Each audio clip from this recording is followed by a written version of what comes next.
chance to visit with you, obviously, since the decision was made to buy out OEL. Just given the significance of the dollars involved, how difficult is that to take to ownership and ask them to write that check? Yeah, it definitely was a difficult decision here. And as I said to you guys before, I am not a big fan of buyouts. But in this particular case, and we felt there was an opportunity too good to pass up on. Was ownership fully on board from? Yeah, I think the discussion between Jim Rutherford and the ownership and myself here, I think this just shows another, how committed the ownership and the Aquilini family are to bring a championship team here to the city of Vancouver. Patrick, what changed between the end of April and now for the buyout? Because when we last talked to you, you really didn't seem to have any interest in doing it. Well, I said my intention is not to use buyouts, and I said, as I said here too, I'm not a big fan of buyouts. I don't know if anything really changed. It was more the internal discussions here that involved the cap flexibility, and also for us, as I said earlier in the year-end media availability there, that we will look at all our options to make this team better. And when this option was, something that we felt hockey and business, it was too good to pass up to get this cap flexibility, create the cap space this year and next year, but also gives us a chance to plan for the future here.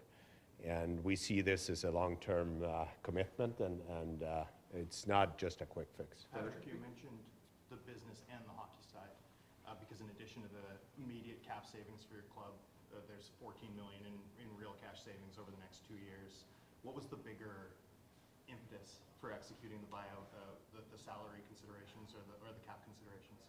Well, you have to look at how the contract was structured, obviously, and by executing it now versus next year, but also how the player and the discussion that I had with his agent over a year and a half since I got in here, the performance of the player that played in here as well, and how we want to play, and the pickup of Philip Roenick, the ice time that was going to be available, both 5-on-5 and on special team. You talk about the cap flexibility now heading into a pretty critical stretch here with the draft coming up and free agency as well. What would you describe as your goals for the next few weeks now that you've created some of that flexibility?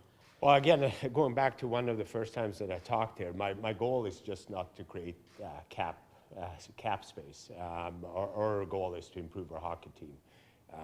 This definitely gives us a chance to improve our team by creating this cap flexibility here. So we have a process in place here where we had meetings with the pro staff and analytics staff and looking what areas of our team, how we can improve our team, and a constant conversation with the coaching staff as well. How we want to play and what players that might fit into how we want to improve our team for next year. That being said, I think it's we're going to be wise to how we spend our money here moving forward. Were there moves on the deadline that you were not able to make because of your cap inflexibility? No, I was not looking to add any more players at that point. We felt the addition of Philip Roenick was something that we've been looking for since we got in here, and by adding that top-end right-shot defenseman in his age, we were very pleased and happy with that. So. Patrick, how cognizant are you just touched upon it briefly, about not overpaying? Because we've seen what bad contracts have done to this organization, and has hand-tied you to make other moves. When it comes to free agency, how are you going to go about spending that money wisely, even though there's probably going to be demand on guys that you're going to want to get? How are you going to manage it? Yeah, I think that's a fine balance. What I will say, though, we're extremely happy where we are in terms of younger players coming into this organization. We saw last year that the addition of Hiroshi and McWard was up here playing, Philip Johansson getting in here. Noah Jules and Jet Wu. Those were the defensemen that I are excited about. I think they can come in here and compete for ice time and roster spots. Definitely it's a tricky one. The market obviously dictate what the salaries are, and the price is somehow set by the market, and that's where you gotta have a more of a clear view of the future of this organization, where we want to be and how we want to spend our money. Do you feel you're going to have to use that money that you've freed up in order to achieve the goal of making the playoffs and bolstering your defense and bolstering your third line? Well, it definitely gives me opportunity to be part of either trades or free agent signings. If I'm going to use all of it, it's too early to tell.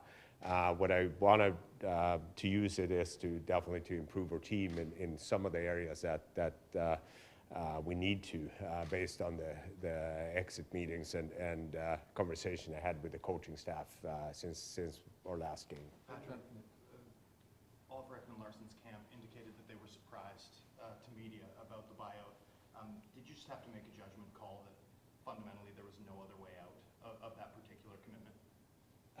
Yeah, I mean, obviously, as I said, going back to I took over here, I had constant conversation with his camp about the situation and the performance of OEL going back to last January, and there was no difference at this exit meetings than last year. I think OEL, he's a great person. He's been good here in the dressing room and in the community, but just his performance on the ice and the size of the contract too made it a little bit complicated at this point. You'd mentioned too after the trade deadline that you were comfortable with your options to open up cap space this offseason.